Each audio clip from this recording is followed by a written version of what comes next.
जत 24 न्यूजमध्ये आपले स्वागत आहे।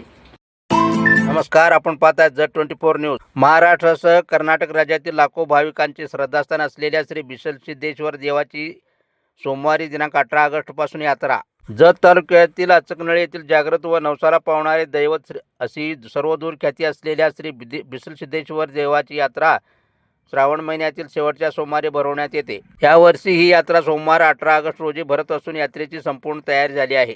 श्रावण महिन्यात दररोज श्री बिसलसिद्धेश्वराची पहाटे हजारो भाविक भक्तांच्या उपस्थितीत अभिषेक पूजा करण्यात येऊन नंतर देवाची आरती होते व देवाला नैवेद्य दाखवला जातो। उपस्थितांना महाप्रसादाचे वाटप केले जाते। प्रत्येक श्रावण सोमवारी देवाच्या दर्शनासाठी महापूर लोटतो। सोमवार 18 ऑगस्ट रोजी पहाटे श्री बिसलसिद्धेश्वर देवाचा रुद्राभिषेक करण्यात येणार असलेली माहिती श्री बिसलसिद्धेश्वराचे पुजारी शिवशंकर कोरे, मनोज कोरे, चन्नाप्पा कोरे, उमेश कोरे, मल्लिकार्जुन कोरे, दिनेश कोरे यांनी दिले।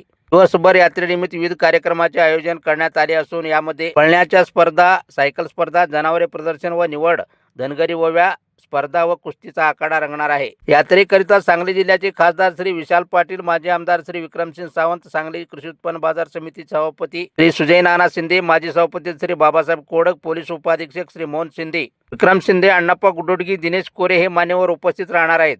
यात्रेसाठी मेवा मिठाई दुकाने, नारळ व हळदी कुंकू विक्रेते, सौंदर्य प्रसाधने व विविध खेळण्याची दुकाने असे स्टॉल्स लावण्यात येणार आहेत। आलेल्या सर्व भाविक भक्तांसाठी यात्रा कमिटीच्या वतीने पिण्याच्या पाण्याची, सार्वजनिक शौचालयाची सोय करण्यात आली असून यात्रेकरिता एसटीची सोय आगाराने केली आहे। शेवटच्या श्रावण सोमवारी भरवण्यात येणाऱ्या यात्रेला भाविक भक्तांनी मोठ्या संख्येने उपस्थित राहावे व महाप्रसादाचा आस्वाद घ्यावा असे आवाहन बिसलसिद्धेश्वर यात्रा कमिटीचे अध्यक्ष श्री मधुकर शिंदे सर, उपाध्यक्ष श्री धोंडय्या स्वामी, सचिव श्री सिद्धराया शिंदे, बसप्पा कोरे, सन शिंदे, सौ सुनंदा कोळी, समाधान शिंदे आदींनी केले आहे।